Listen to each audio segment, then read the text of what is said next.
ஹே! லைஃபோட biggest irony என்ன தெரியுமா? "The grass is greener on the other side" அப்படின்ற தாட் தான். நம்மகிட்ட இருக்கிற லைஃப விட இன்னொருத்தர் லைஃப் தான் பெட்டரா இருக்கிற மாதிரி எப்பவுமே தோணும். ரிலேஷன்ஷிப்ல இருக்கிறவங்க சிங்கிள் லைஃபே நல்லா இருந்துச்சோ அப்படின்னு நெனைப்பாங்க.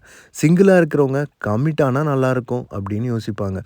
ஒரு காமன் மேன்க்கு ஃபேம் வேணும் அப்படின்ற ஆசை இருக்கும். ஆனா ஆல்ரெடி ஃபேமஸா இருக்கிறவங்க, கடவுளே கொஞ்சம் பீஸ்ஃபுல் லைஃப் இருந்தா நல்லாயிருக்கும் அப்படின்னு யோசிப்பாங்க. நம்ம கிட்ஸா இருக்கிறப்போ சீக்கிரம் பெரிய ஆள் ஆகணும் அப்படின்னு தோணும். ஆனா அடல்ட்ஸ்க்கு திரும்ப சைல்ட்ஹுட்கே போக முடிஞ்சா நல்லா இருக்கும்னு தோணும்.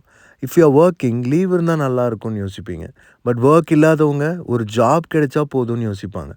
நம்ம எல்லாரும் நம்மகிட்ட இல்லாத ஒண்ண தேடி அதுதான் ஹாப்பினஸ்ன்னு ஓடிட்டுருக்கோம். ஆனா உண்மை என்ன தெரியுமா? ஹாப்பினஸ் நம்மகிட்ட இருக்கிற லைஃப்ல தான் இருக்கு. So just relax guys. நம்ம லைஃப்ல வேற ஏதாவது வேணும்னு ஆசைப்படும்போது, யாரோ ஒருத்தர் நம்ம லைஃப தான் ஆசைப்பட்டுட்டு இருக்காங்க. அதாங்க சொன்னேன். "The grass looks greener on the other side."